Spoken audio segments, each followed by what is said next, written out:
Los sacrificios humanos. La realización de frecuentes y vistosos sacrificios humanos, así como las prácticas de antropofagia o canibalismo que los acompañaban, son el aspecto de las religiones indígenas prehispánicas más difundido y más polémico, aunque no siempre el mejor comprendido. Desde el propio siglo XVI, los conquistadores y los frailes españoles describieron con lujo de detalle estas sangrientas ceremonias, que definieron como prácticas bárbaras y demoníacas que justificaban a sus ojos la conquista de los pueblos indígenas de Mesoamérica. Esta visión parcial e interesada significa que no debemos prestar total crédito a sus relaciones, pues tienden a exagerar el número y la frecuencia de estos rituales. Debido a ello, algunos estudiosos han llegado a negar la existencia misma de los sacrificios humanos entre los mexicas, atribuyéndola a una calumnia de los españoles. Esa negación se ha hecho popular en tiempos recientes en diversos sectores de la sociedad mexicana que consideran que tales prácticas son salvajes y sanguinarias y no corresponden con la imagen idealizada que quieren construir de los pueblos prehispánicos. Por ello, para empezar esta discusión, hay que dejar claro que existen suficientes y variadas evidencias que confirman la realización difundida de los sacrificios humanos y de la práctica de la antropofagia en las sociedades indígenas. Estas incluyen restos arqueológicos de cuerpos humanos que fueron sometidos a estos procedimientos. También se encuentran abundantes escenas de sacrificio de todo tipo en el arte indígena, desde los grandes monumentos de piedra hasta los códices. Finalmente, los autores indígenas del siglo XVI reconocían abiertamente la existencia y la importancia de estos rituales en la vida religiosa indígena. Desde el siglo XVI, los estudiosos de la religión indígena han discutido sin cesar el significado y la importancia de los sacrificios humanos. Muchos observadores han retomado la condena española de estos rituales y han execrado las religiones indígenas por sanguinarias y brutales. Sin embargo, también en el siglo XVI, el padre Bartolomé de las Casas, acérrimo defensor de los indígenas frente a los abusos de los españoles, argumentó que los sacrificios no eran tan malos porque eran una muestra de la devoción que aquellos tenían por sus dioses. Desde entonces, ese argumento ha sido retomado por muchos historiadores.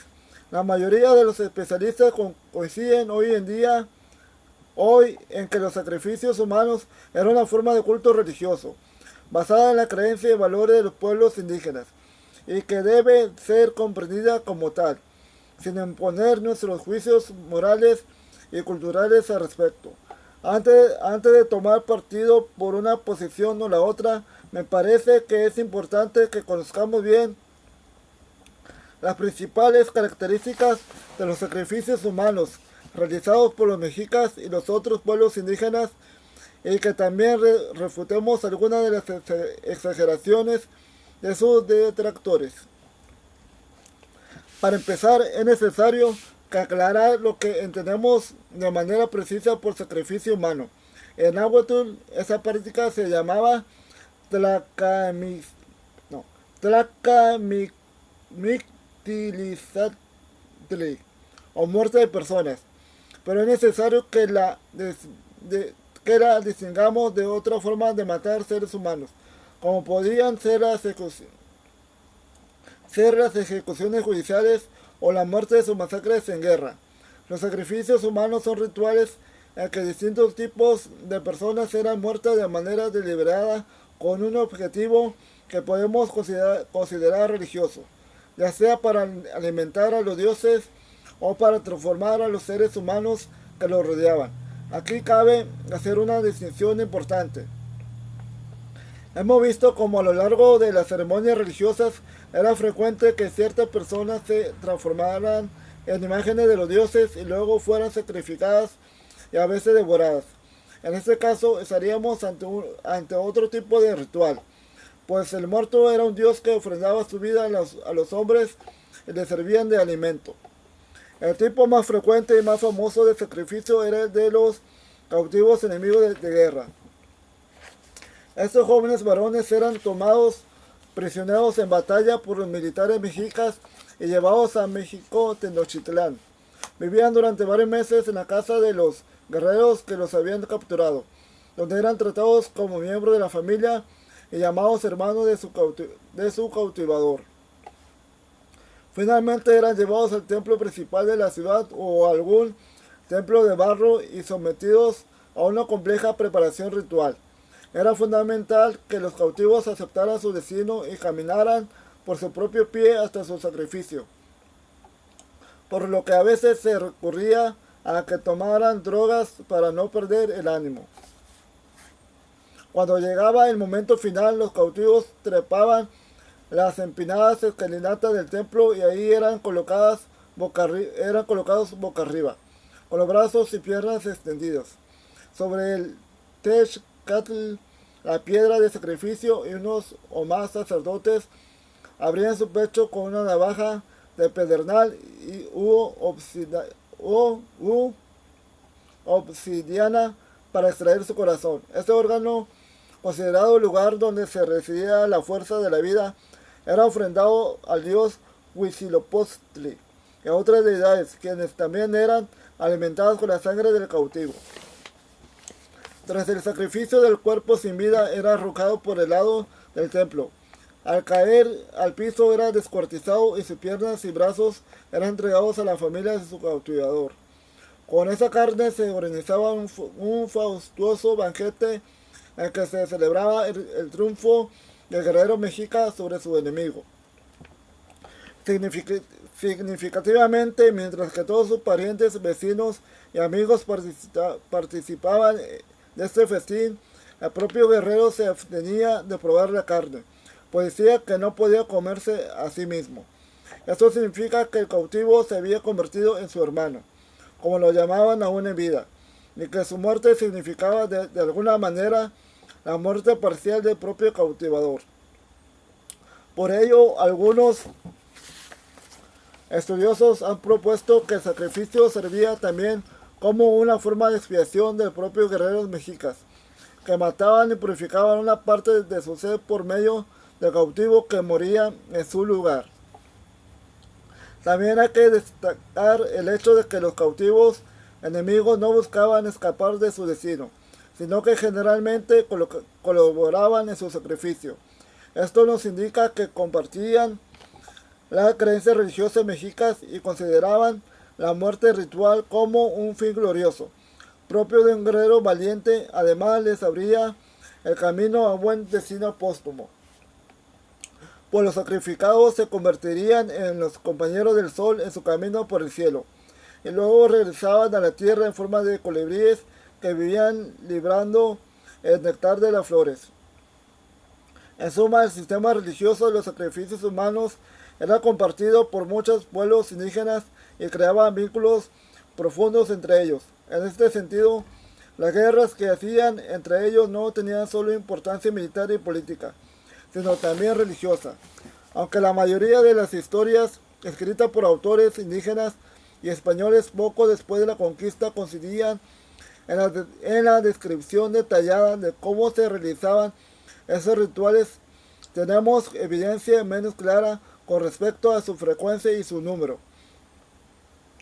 Como hemos visto, los conquistadores tenían interés en exagerar el volumen de los sacrificios humanos.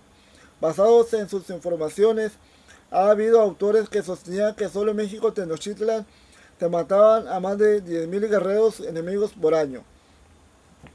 De ser esto cierto, la práctica de la muerte ritual hubiera tenido un gran impacto demográfico sobre las sociedades mesoamericanas, pues hubiera terminado por reducir dramáticamente la población joven en edad de trabajar, ir a la guerra y tener hijos. Hay otros autores que plantean que los sacrificios se realizaban a gran escala porque la carne de los cautivos se había convertido en una fuente fundamental de alimentación para los indígenas, que carecían de animales domesticados. A mi juicio, esas cifras son poco creíbles y por lo tanto no se pueden sostener con seriedad ni el impacto demográfico ni la función alimenticia de los sacrificios humanos.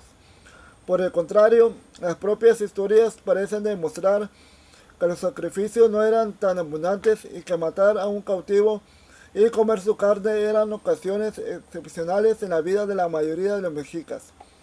La poca frecuencia de estos eventos los movía aún más impactantes y valiosos. Y también aumentaba el prestigio de los cautivadores, que habían tenido el honor singular de volver a la batalla con un enemigo prisionero. Por otro lado, existían también muchos otros tipos de sacrificio humano. Entre los más impactantes está la muerte de niños que se ofrendaban a Tlaloc y a las otras deidades de la lluvia y de la fertilidad en ocasión de la fiesta para pedir estos dones. También se sacrificaban mujeres en las ceremonias en honor de las diosas madres, así como personas de diversas edades en las ocasiones religiosas más diversas. Muchos estudiosos han explicado los sacrificios humanos como ecos o reflejos de la manera en que los dioses ofrendaron sus vidas para crear y poner en movimiento el sol y donaron su sangre para crear a la actual humanidad. Sería por lo tanto una obligación humana por pagar la deuda que tenían con sus divinidades. También se puede plantear otra explicación. En el mundo indígena, un motor fundamental del equilibrio y del flujo de fuerza y materia de vida y muerte era la depredación, es decir, el constante cazarse y comerse unos a otros entre los animales, los humanos y los dioses, como el jaguar que ultima a su presa, o el terrible dios que engulle a sus enemigos. El guerrero triunfador ofrecía la carne de su prisionero a la boca de las deidades y de sus parientes y vecinos, sabiendo que en el futuro el mismo podría ser devorado por sus enemigos.